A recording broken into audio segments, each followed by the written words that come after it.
Assalamu alaikum. I'm your host Salim Akhtar Malik on the Salim's Post channel. On this channel, I discuss national and international affairs, social science, and defense issues. I request you to subscribe to my channel by clicking the bell icon.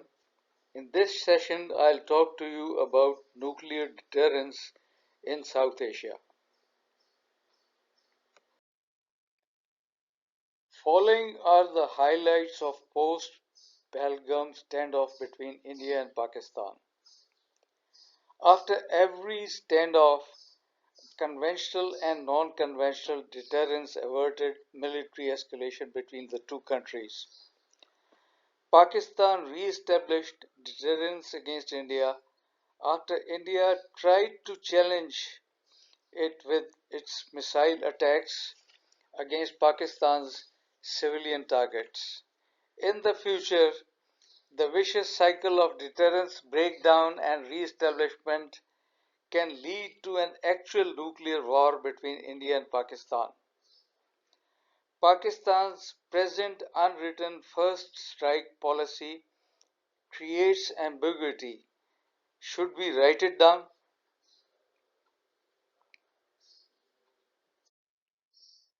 Pakistan's quest for the nuclear bomb was in itself a sort of deterrence.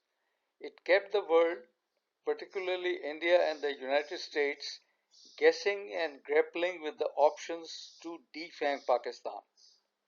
While the United States was exhausting itself over in preventing France from delivering a plutonium reprocessing plant to Pakistan, Pakistan Air Force aircraft were busy transporting United States dollars from Gaddafi's coffers in Libya to Pakistan for financing the bomb, and airlifting a complete uranium hexafluoride gasification plant from Switzerland to Dera Ghazi Khan, a sleepy and dusty town located at the tri-junction of Punjab, Sindh and Balochistan. This would have continued undetected had Khalid Hassan, Bhutto's press secretary, not spilled the beans before some American spooks. Khalid Hassan was an innocent looking, well intentioned, and patriotic Pakistani. But then a person is very unpredictable when he is in his cups. The world thence came to know about the uranium enrichment path headed by one Dr. Qadir, which Pakistan was following parallel to the overt plutonium reprocessing path to achieve nuclear weapons capability. Indian and Pakistani political and military leadership maintained nuclear deterrence for almost half a century, precisely because they knew the difference between deterrence and brinkmanship. In doing so, they followed the United States and Soviet behavior during the Cold War. Both the post World War II superpowers could have destroyed each other many times, but they elected to show restraint.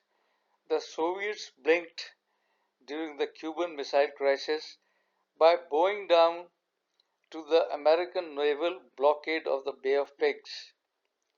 The United States blew hot and cold during the Soviet occupation of Afghanistan, but limited itself to waging a slow burning and slow bleeding war through its Afghan and Pakistani proxies.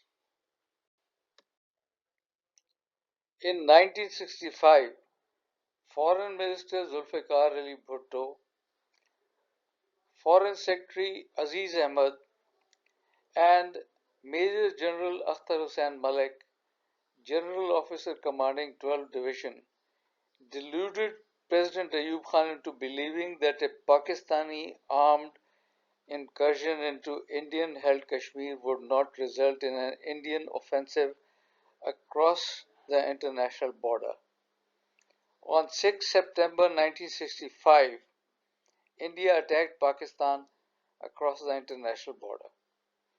The Pakistani mindset is still frozen in 1965. Kargil, Pulwama, and Pahalgam are disputed territories for Pakistan, not for India. Modi tried to call Pakistan's bluff of a first strike by attacking civilian targets in Pakistan and Azad Jammu and Kashmir, followed by crossing Pakistan's red lines in attacking military installations. If Modi tried to slap a new normal on Pakistan, India was itself subjected to a Pakistani new normal, which implied that for every Indian attack there would be a befitting Pakistani reply. Pakistan retaliated by attacking military targets and installations in India, sending up in smoke Indian expectations that Pakistan would ignore Indian provocation behind a smoke screen of bluster. Pakistan's policy of striking first with nuclear weapons if India crossed certain deadlines was mocked when India launched missile and drone attacks in Pakistan proper, threatened Pakistani ports by deploying its aircraft carrier Vikrant off the Karachi coast. Indian claims they bombed Pakistan's nuclear storage site at Kirana near Sargodha, and unambiguous Pakistani rebuttal is still missing.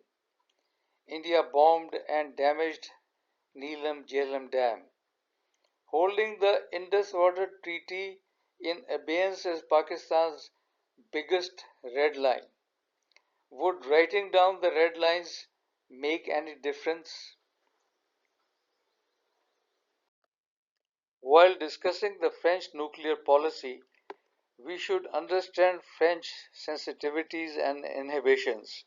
In World War II, Nazi Germany successfully invaded France in a short period through a combination of strategic advantages and military tactics, particularly the Blitzkrieg strategy.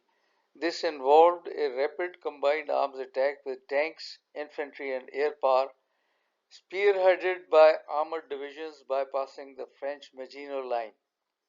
The French underestimated the German capabilities and strategic planning, thus, the Germans were able to quickly overrun France.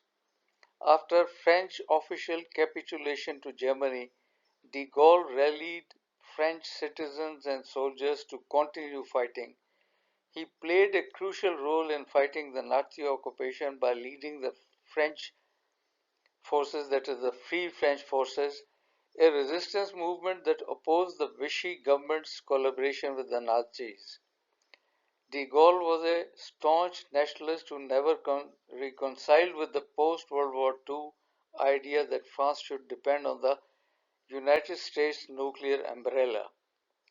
Though France was one of the original 12 founding members of the NATO alliance in 1949, de Gaulle wanted an independent French nuclear deterrent, which it has even today. France withdrew from NATO's Integrated Military Command in 1966, but it retained NATO membership and rejoined the military command in 2009. France has achieved nuclear deterrence with a codified deterrence policy because in a democracy, a national institution is accountable to the people. Rather, every national institution is accountable to the people.